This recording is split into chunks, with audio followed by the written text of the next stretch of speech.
Good evening, everybody. This is Joe at the MiddleGround Mic. I've got a good friend here tonight, Amit.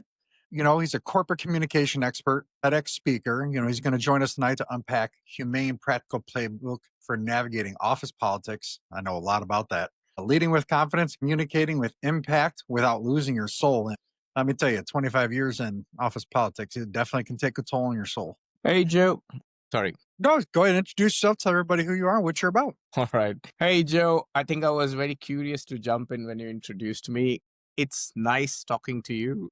And Same. yeah, it's a very interesting topic. Yeah. Give everybody a little bit of your background, who you are, So it's very challenging not challenging. It's very interesting for me when people ask me this. I have a very spicy life so far. And the reason I say as a spicy life, because it's been a good roller coaster ride. So I'll try to summarize it as small as possible, but give the gist of it. So born in India, in Mumbai, and to my parents and, single child, no siblings. I lost my father at 15, lost my mother after a decade from there due to cancer. And I was a very dumb student in terms of the learning. So I realized soon that I need to capture one thing very, very clearly, and that is how to speak English, because that's a global language. And I started to work on that. I got into IT. Most of Indians at that time get into IT, so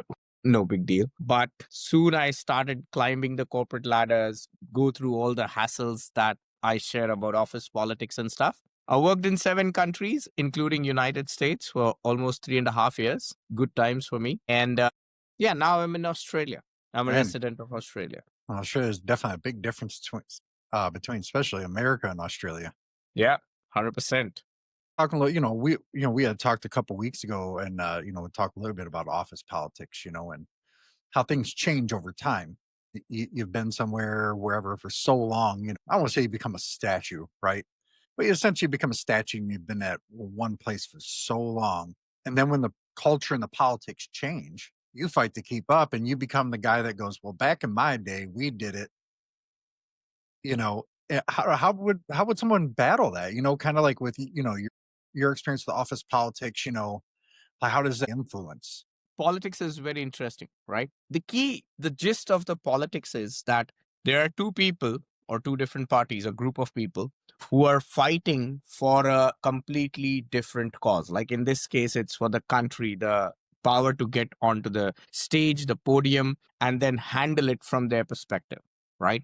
Now, let's take the same concept to the office right now. In office, you also do the same thing. You have people who are different in thought process. They want to run the company in a different way, in a different style, in different countries, in a different system. Like you said, you come from a different place, all of a sudden things change. And that's exactly where office politics gets into picture. Because now there are 2 people who are same qualified on papers, everything is same, and they want to compete for that one position at the top or whatever it is, right? The next level. Someone wants to go there faster, and that definitely gets, and then there will be people who will start like, okay, I'm going to side you. The same system that we have for the regular politics. And and it can get dirty. I mean, it does. I tend to coach people. I have a lot of managers. I don't know, 20, 30, something like that. And I tell people, I say, if you want to stand out, when things are going bad, find the solutions, because if you want to move forward, that's who everybody's going to remember, who helped solve the problems, because they want to know that if they put you in that leadership position, if something comes up, you're going to help solve it and not just either say, hey, it's not my problem, or run the other way. Yeah, I agree. Problem solvers are the ones who will get the first cut. Yeah. And that doesn't mean problem solvers are always the best choice, to be fair. Because sometimes you need a more of a rah-rah person to get the problem solved, and not every problem solver is that. I'm a little bit more vanilla, kind of salt and pepper type of guy, but as a leader, I try to recognize, okay, there's certain things that I'm not good at. For instance, when I put signs up and make spreadsheets, for me, it's just very plain and direct. I get one of the people that I know are creative. I go, hey, this is the information I got. This is what I'm putting in here. Now you take it and make it pop. Yeah. And they do. And it's like, and that's why I tell people, I say, you don't have to be the greatest at everything. but you also got to know how to find the people that are better than you at things and not be intimidated. And True. and that's where office politics. I think a lot of leaders when they do politics, I think some of it, or at least a good chunk of it, comes from intimidation of that person coming up. True. True. No, that's very well put. And that's the difference between the leader and a typical manager or boss kind of a thing, right? And we have seen this everywhere. And it's a little, what I have observed working with people is that emotions and ego take up a lot of their space in the head. It's nice to feel that I don't know Excel, this guy knows it.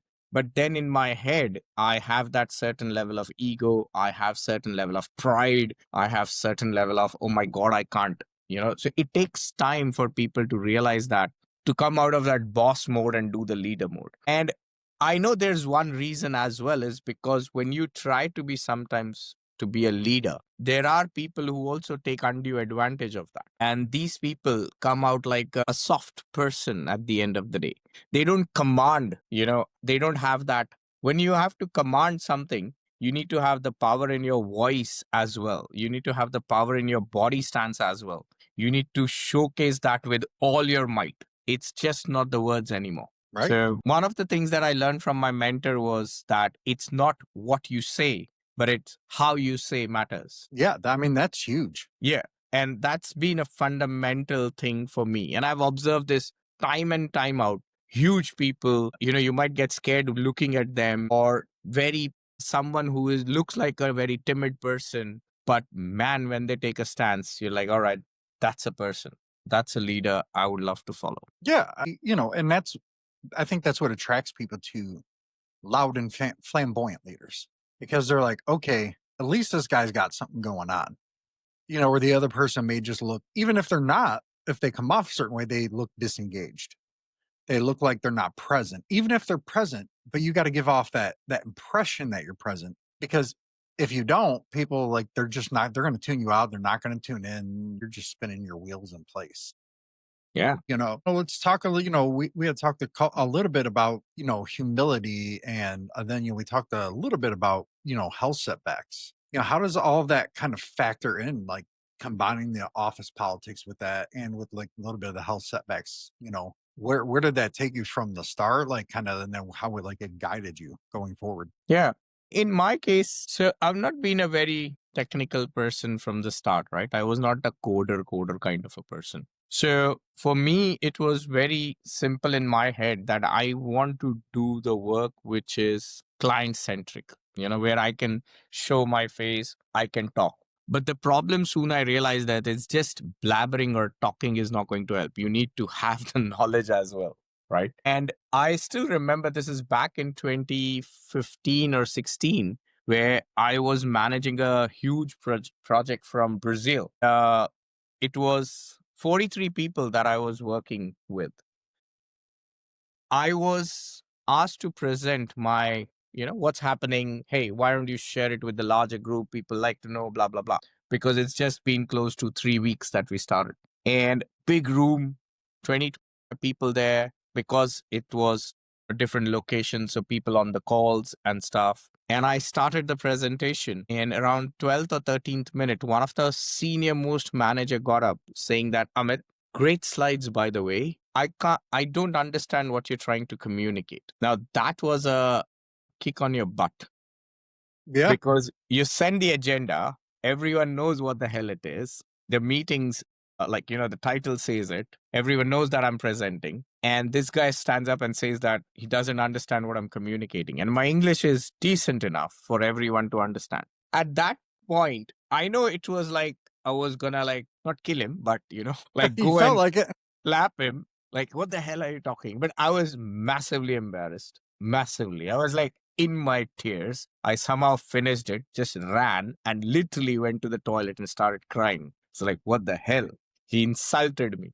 But that's where I realized, after all the crying and all the beating, I realized two things. Number one is that speaking in English is not communication. And second is that just putting some data out there is not communication either. But that also began a troll of office politics against me, right? You can imagine now I'm a fun for everyone at work. Yeah. So that was the pain area for me where things started to roll. And soon of course, the first thing that you do is you try to find what was the solution, right? And in that time, we didn't had mentors like we have at least now, post COVID, it has been a lot easier to go and find an influencer. So back then it was a little difficult, but I managed to find few folks in US and India who were like, let's help you out. And we started to work on communication, understanding all the other aspects of how do you do the impact rather than just speaking something. Yeah, that's So important. that's where the journey started for me. And soon I also started to realize that, a leader is a very different person. I'm a project manager certified guy, but I I was an autocratic kind of a person, So I realized that that's not working well. I should be humble enough, but making sure that my work gets done. So, things like that started to help me a lot. And the other biggest impact was Ryan Holiday's book, The Ego is the Enemy, right? That's where I learned that, oh my God, we are egoistic most of the time. So I blended many things into my job role, which traditionally are not the standard ways of working. Yeah, I definitely had a moment myself where I was asked to present a scholarship. I've been in management for a long time, but the one thing I was never good at and never liked doing, speaking in front of a school full of kids. And that was probably the most intimidating day of my life. Still to this day, probably the most intimidating day of my life. I can stand up in a room full of adults, no problem. But you put me in a room full of high schoolers, and I'm like, man, this is like they look at you differently than an adult would. So you're just gets at you. I'm generally a pretty quiet person. This stuff, it took a lot. Hey, you learn, you teach yourself, and that's something that I really liked about your background. You taught yourself in. I try to tell my son that I say, hey, I'm generally not the person when somebody walks by and they go, okay, hey, corporate person, blah, blah, blah, blah, blah. I was like, but I had to teach myself. I had to push myself. And what I always did is I found the smartest person in the room and the most practical person in the room, and I bugged them to learn everything they did. I stayed over, even if I wasn't getting paid, because I was like, I'm just here to learn. I'm not working. I'm just here to learn. And I did that for 4, 5, 6 years, and it took my career off. It just kind of makes it work for everybody, and that's what your office politics thing, because that's just I try to tell everybody, for me, my experience is that is like a big thing to help you is being willing to engage people smarter than you. Because there's always somebody smarter than you. And there's always somebody, even if they're not necessarily smart, they might have a better idea. And that's okay too. Yeah. I asked one girl, well, she's a woman, I said, you seem to really enjoy working for me back in the day. I said, what did you like? And she goes, well, you gave us a framework and said, as long as we did everything within the guidelines, you're okay with however we did it as long as we didn't do certain things we weren't supposed to, blah, blah, blah. She was like, you gave me the freedom to be a leader and you respected me, and she was like, that made it very easy to show up to work because people knew that I had expectations, or she did, I should say. And, people knew that they had to follow them because I would per se have her back, quote unquote, whatever you want to call it, and I think that stuff's like important, right? And I've always kind of joked to people, I'm like, hey, the people who produce are the ones that are technically the favorites. I said, that's not favoritism. That's business. Yeah, Just like in the stock market, whoever produces the most profit is darling of Wall Street. of course.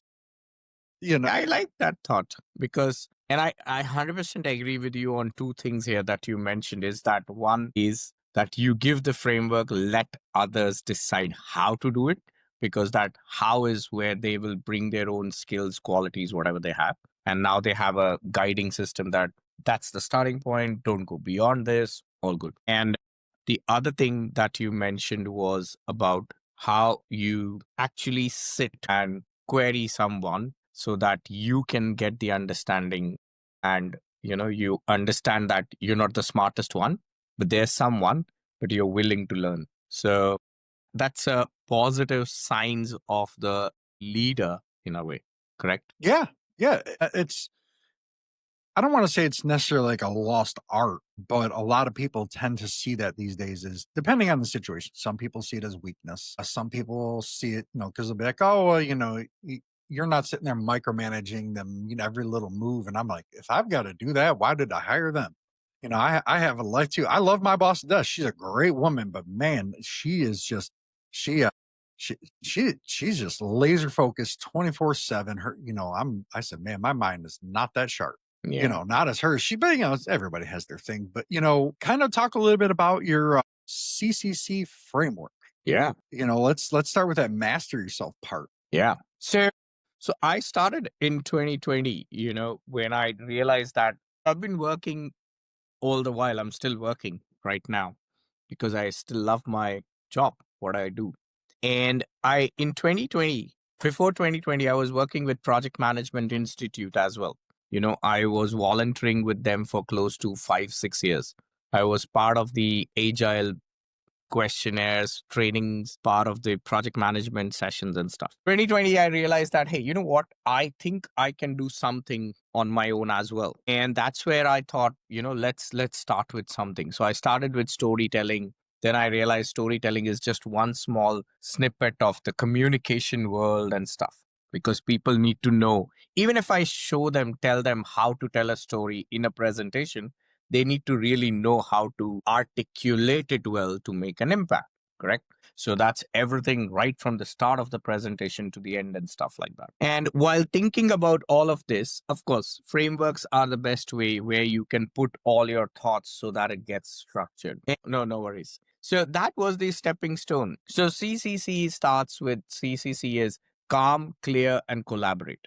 The whole point here is a lot of people come to me and they come to me at that stage where they are not confident. They are either losing their job, about to lose their job, or they are stressed, massively stressed. So the first task that I need to do, like, you should always feed a hungry person with the food first, not the knowledge first. And that's what I did. So that's what I do now. I try to make them calm. So how do we do that? We basically help them to realize that they are good enough for the first thing. So working on their mindset, and it's not about affirmations. We basically run some tests on them, tests on analysis. So we do their disc analysis, for example, and stuff like that to understand their personality and then see how they are, what they are doing and stuff. Right. So once I know their personality, once I know them as an individual, now I know where I need to work upon. Help them getting into the calm way and then build some confidence there. Give them some tips and tricks. How do you handle the next 20, 30 days? While you do that, let me now start working on your clarity part. Now, clear or clarity works is very simple, is that whatever you communicate has to be clear enough so that what you want to convey is what other person understands. No, It's that very is simple. Right. yeah. The clarity, oh my god, clarity it's hard. So that is something that I have struggled with. And I will be open honest, people. AI has helped me figure out how to communicate more clear Yeah. or clearly. Certainly.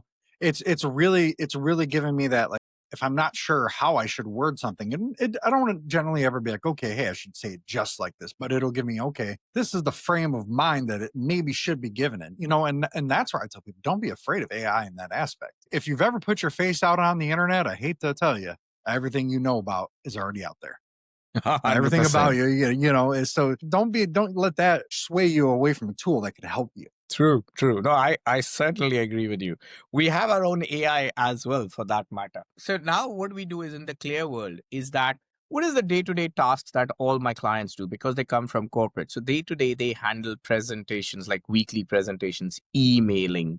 They talk, they chat, and they might send emails, or they converse physically as well, right? So what I do in the clear world is to help them with that. So we start off with, like, what's the body languages and stuff. What is the way you need to put yourself out there? What's the voice tones? Like, how do you make sure that you're talking like an authority person, like this, and say, hey, Joe, I want this work to be done today. And all of a sudden you just tilt your head and say that, hey, Joe, I understand it's a weekend coming up, but I still need to get this work done. I understand you might have some work, but I still need to get the work done. So just by this little tilting and a change of voice tone shows that I am now doing it, right? So that's clarity. Once they get that and we teach them how to get into the emails, like literally on to the point of how do you send emails? whom do you write, who should be in two, who should be in CC, every little detail. Because in my world, stakeholder management matters a lot. I need, if Joe is my boss or my boss's boss or is my colleague, is my team member, I need to make sure that I send the right information to him in the right way, so that if my boss is also there, Joe is, suppose you're my manager, right? And if I'm sending a mail to your head as well, CCing you, I need to make sure that I don't bite my boss. Right. So I learned that Robert Greene, 48 Laws of Power, the first law says that do not outshine your master. So that's where clarity comes. So you need to know whom to speak, how to speak, when to speak, and how do you deliver that. And then comes collaboration. This is where we help people with negotiations, conflicts, a little bigger in the leadership realm. And that's where all the other things are taught. So that's the CCC framework to a certain detail. Yeah, I mean that's great. I mean, it definitely not biting your boss is something, that I've had to learn, right? So, I have my direct boss, but then her boss, I have a really long-term relationship with because when the company first bought the company that I was with, he was my direct boss at the time. And then he was my direct boss for, I don't know, 10 years or so, give or take. And then he got promoted. I got promoted. He went like way up to the tippy top. And so, I give you just have a little bit of a rapport, right? That you may not have. So sometimes you got to make sure. I learned you got to make sure you don't word things in a way that might get your boss, like, I want to say, like, in trouble. Yeah. But definitely make it not look like you're subverting them. Not including them. You know, because people tend to get up in their feelings about it. I mean, I would too. I'm not gonna lie. I'm a human being. Like, hey, whoa. I don't care if you talk to my boss, but how come I'm not included on something? You feel a little kind of way, and it's perfectly natural. I tell people it's natural to feel like that. It's how you act on it that matters. True, And, true. and it's that clarity, And I learned, like, hey, you just got to be, you got to play things the right way, because sometimes if you don't word it the right way, your boss's boss goes back to your boss and says, "You want to know what he just told me?" And then next thing you know, you're playing damage control, and now all of a sudden everybody's mad at you, and Yeah. that it's just a bummer that it goes that way. But it was something that I learned, right? It was a learning experience. I was lucky enough to have bosses that don't hold grudges, because some bosses are, they, I don't want to say they're not mature enough to not hold a grudge, or however you would like to word it. you know um it's kind of a bummer, when it goes that way. I like, the biggest thing, for, I guess, for me, like, tell, like, our listeners from your perspective, I guess maybe your perspective is, the leadership with the mental health, right? And you've faced a lot of challenges. So, like, the one thing that and I'm still learning this to this day, and I know probably a lot of people, probably under the age of 45, 40 years old, or, you're getting to that point in life for your kids at a certain age, you've been doing something for a while, you start to hit that, they like to call it midlife crisis, but I think these days we call it burnout, Mm. and you start seeking that to get that, like, man, where do I get that fire back? Because you've hit a point where you're literally just checked out to the point where you're like, yeah, man, I'd take a lower paying job than deal with this. And most of the time you don't even mean it, but you're so frustrated. And I see that, like, I thought that it was just a me thing at one point. But then, the more I talk to other professionals and stuff, I'm like, man, this is like, if you've been doing something for so long, it just seems like it's part of the course. Yeah. So how did you deal with something like that? Because obviously your stuff changes a lot, but how do you deal with, like, burnout and the mental health aspect of it? That's the thing. So burnout or middle life crisis, and that's the point it comes to. You're absolutely right, because when we were slogging our asses, like when we in 20, and pardon my language, so sorry, but when we're doing that in my ease or in ease, even, it never felt like that, right? But now when you enter post fees, yeah, all of a sudden you start feeling this burnout thing, and I completely agree, and I get it. I think for me, I do get burned out all the time. I'll not deny this. There are two things that, or maybe few things I would say, that holds me back. Number one, what I also realized is when I'm in that state of burnout, I tend to take a leave. So I find a sweet spot at work where I can. It also depends where you are right now. Right. Like you said, if you are with the very silly bosses who just doesn't understand personal life and other things, well, then it's your hard luck. But if you're in a good place, in a good environment and stuff, that's where you can capitalize this, is that you can take a half day off, for example.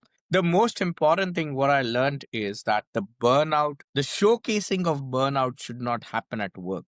That's the most, because people remember, and 99% of time people always remember what you haven't done instead of what Yes. you've done. And I have learned this. I recently did it, this drama of mine, and oh my God, people remember. So, and I actually recorded on an Instagram like 30 minutes after I did my drama. I'm like, what the hell I did? And I went out for a walk and I recorded an Instagram video quickly on the mess that I created. And it wasn't that big. I was just a little arrogant in the meeting where people were like, Amit is nice and stuff. So that showed. But yeah, take a break, go for a walk. If you can't take a leave, my suggestion is take a leave. If you can't, go for a walk helps. OMG, the walk really helps. If you're at home, just log out for like 30, 40 minutes, because the only thing, my only nothing else for me, music works. I love music. So that's another thing. Only thing that works here in the burnout stages, at that moment at least, is to stay disconnected. Do not show your miserable face or your voice to anyone, because you will be in that state. And this is where office politics gets worst, is because people do not know how to handle it. They burst out on someone unnecessarily. And yeah, that creates a whole new nonsense. Oh yeah, and some things that you've kind of talked about is the credit stealing colleague. I think everybody's kind of experienced that. I have to a point, but as a leader, I always, and I've never understood why people do this, and I've seen it, and I don't per se like, I don't necessarily speak up on it per se. I do to my boss, right? I'll be like, hey, this is what I have seen, blah blah, because I'm not trying to embarrass that other person that's stealing the credit, right? Then it comes off as vindictive. But I'm like, hey, you don't need to make a big deal about it. But just so you know, person A had a lot of role in that. They were hardworking, da da da da. It was a team effort, because generally the person that does take the credit, there's somewhere along where they find that, hey, I can slap this on myself because I did ABC. So you got to make sure you kind of wrap that in there, but also point out the other person. With myself, I always said, hey, hey, how did we increase sales 15%? Well, we focused on customer service. We made sure, we focused on, hey, don't take a customer's frustrated personal, try to do the right thing, blah, blah, blah, just things of that nature. Right. And then I'll be like, hey, this person took the lead on it. Like I have a troubled location currently, and it's in an area that's been hit with factory closings. So the sales are down. It's a real challenging spot right now. But when I got it, everybody was just toxic towards each other. I wouldn't even call it a toxic work environment. They were toxic towards each other, which created an environment. So, Mm, hey, so and so, you didn't do this before you left today in the work group chat. Next thing you know, everybody's pointing fingers at each other.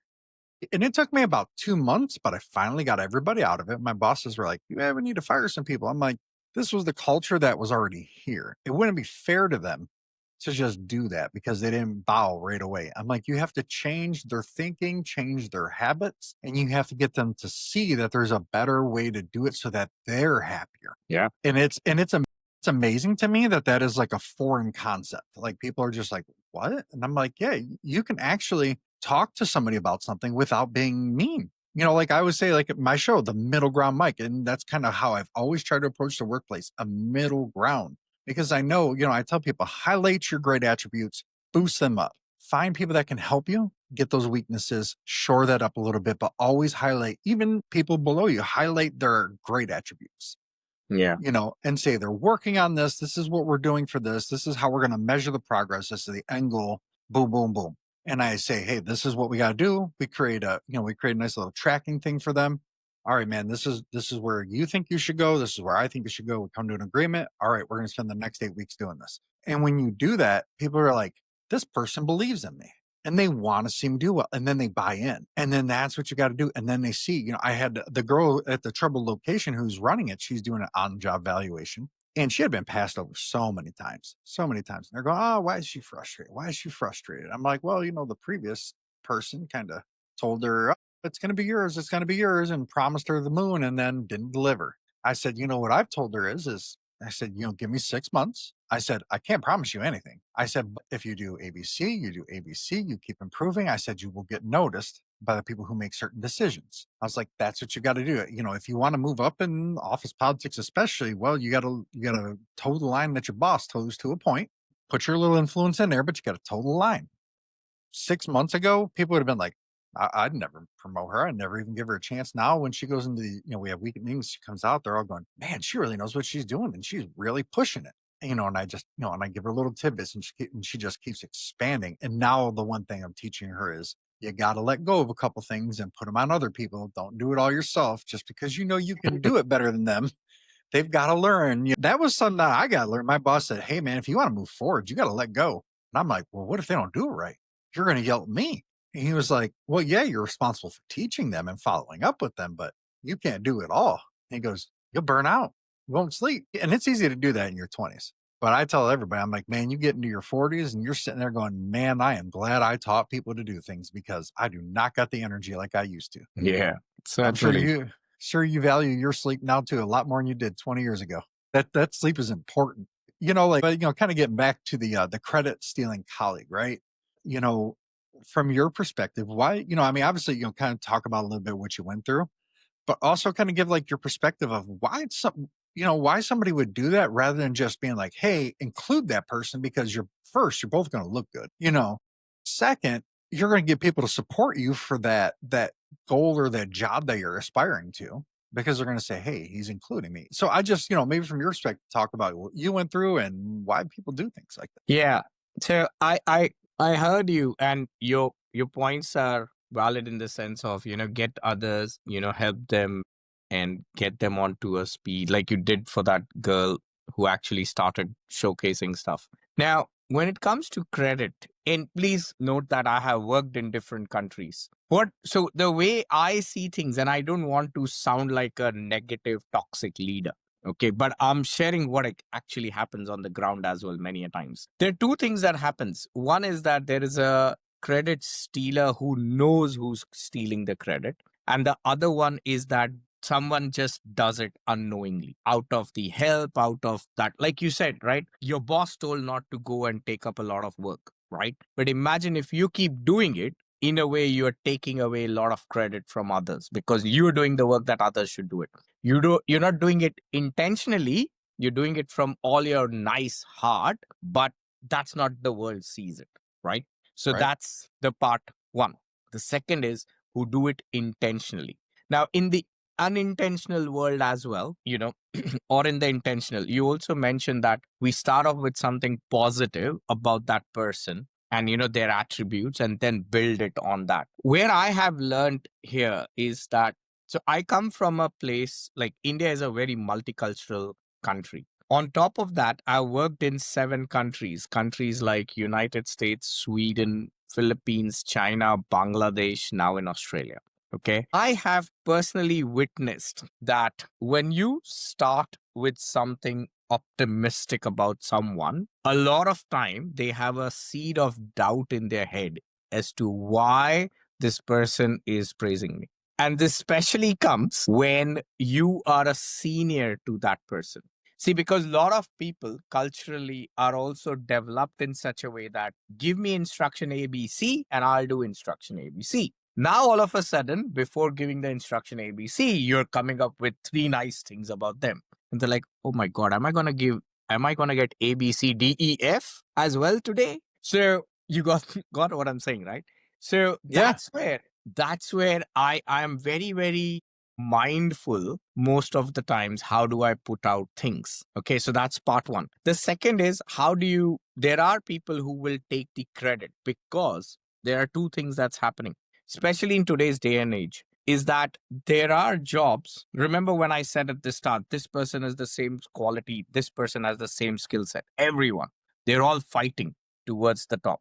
Now, there are also situations and the way culture of the company is. Like you just shared an example earlier, how people chat and stuff. And because of that, it's like a cutthroat competition for everyone. Like, if I'll not do it, he'll get it or she'll get it. So when I see this, I as a mentor and a coach, I put my client and ask them a lot of questions. Do you have an EMI?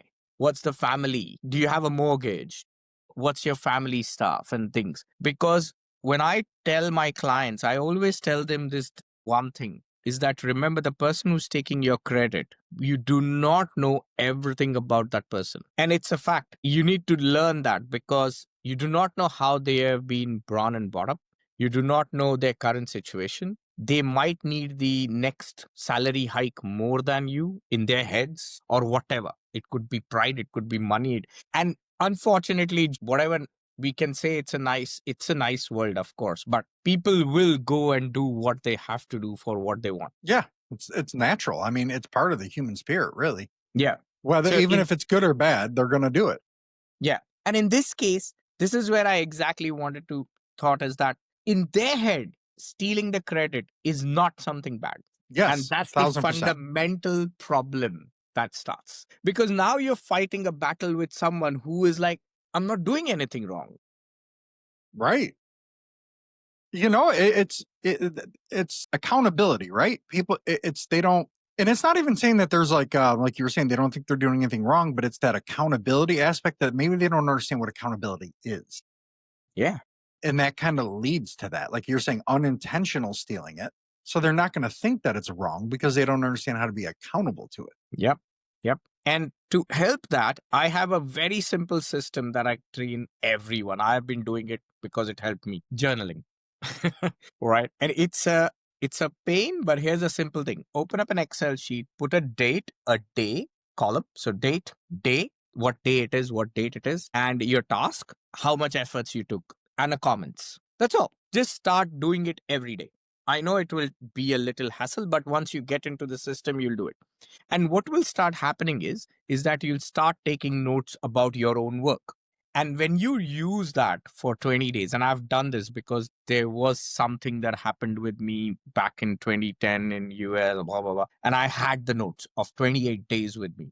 And when I just shared that, what happened? My boss had all the arms and ammunition that he required to fight for me as well. It's not just words anymore. Because what I keep saying that to people is that, yes, you are saying the truth. I don't deny it. But hey, how can I show that? Right. Yeah. My boss, she likes to always say, make sure you take working notes.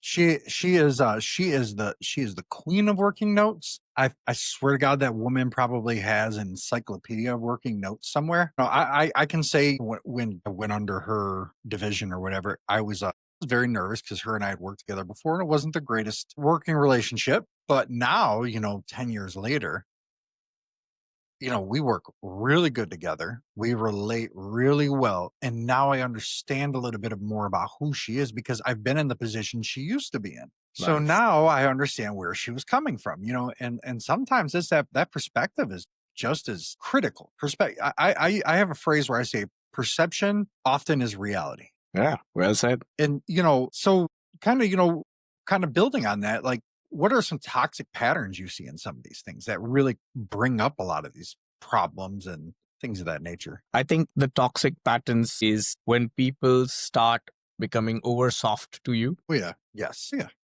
Yeah. I mean, and that's critical. Kind of like, I don't want to say like defending yourself in toxicity, right? But kind of creating that spot where when people look at it, it's very hard for them to pick it up. Maybe they might pick apart your results or your approach, but they can't pick it apart, dissolve it because they want to.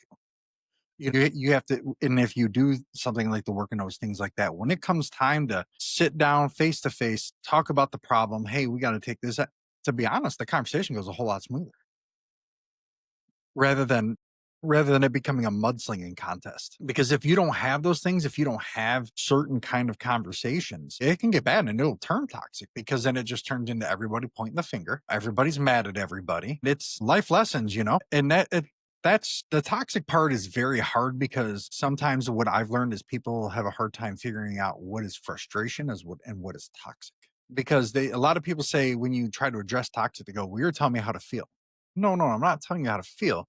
I'm saying we got to do things in a certain manner and communicate things in a certain manner. Just because you're upset doesn't mean you can go ballistic. And that's hard. That's hard for some people. You're going to always have that one person that you've probably worked with for a long time, or even if they've moved on, you're still really good friends. You can just call up and be like, man, let me tell you something. I had to do that yesterday. I work in the food industry and had a young lady who's failed visits, and she had barely passed one, but had some critical things she shouldn't have missed. And I go to another location. Here she comes walking out of the back. I'm like, what are you doing here? You're 45 minutes away from your location. And she comes out of there and she's just eating something, walking through the location. And I'm like, you literally just failed one of those visits a couple months ago, barely passed this one, and you're doing something that could cause an automatic. I'm like, what goes through your head? Like, do you not understand the consequences of your actions? Her words to me literally were, "Well, they're not gonna fire me." And I was like, "Ah, okay, okay, yeah, you think you're immune." And I didn't say nothing. I just, I waited for her to leave, and I went outside. I called my friend, and he had recently just quit last month. He took a job in Philadelphia, same business, just different state, higher paying position. I said, and he actually used to be her boss. I said, "Man, have you ever had this problem?" He goes, "Oh yeah, man, that's just how she is." He goes, "She'll learn." And I'm like, I've never had a general manager look me in the face and say that before. I'm like, he was like, "Oh, she doesn't mean disrespectful." I'm like, "No, that's pretty disrespectful." When you're trying to be like, "Hey, this is not okay." I mean, I didn't make a big deal about it right then and there, right? Because all that would have done is just create a problem. In my younger years, I would have said, "You know what? Let me tell you something." When you got that young 25-year-old, that passion in you, where you can go toe to toe with them, and you get older, you go, "No, that just don't work for me no more." I know time's limited for both of us. We kind of give us like a little quick rundown of like the confidence bank. Well, I mean, that's kind of like what we talked about, with tracking it.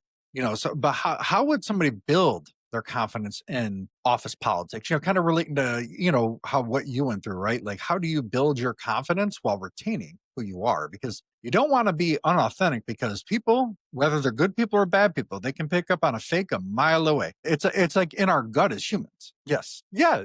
Yeah. That is pretty much spot on.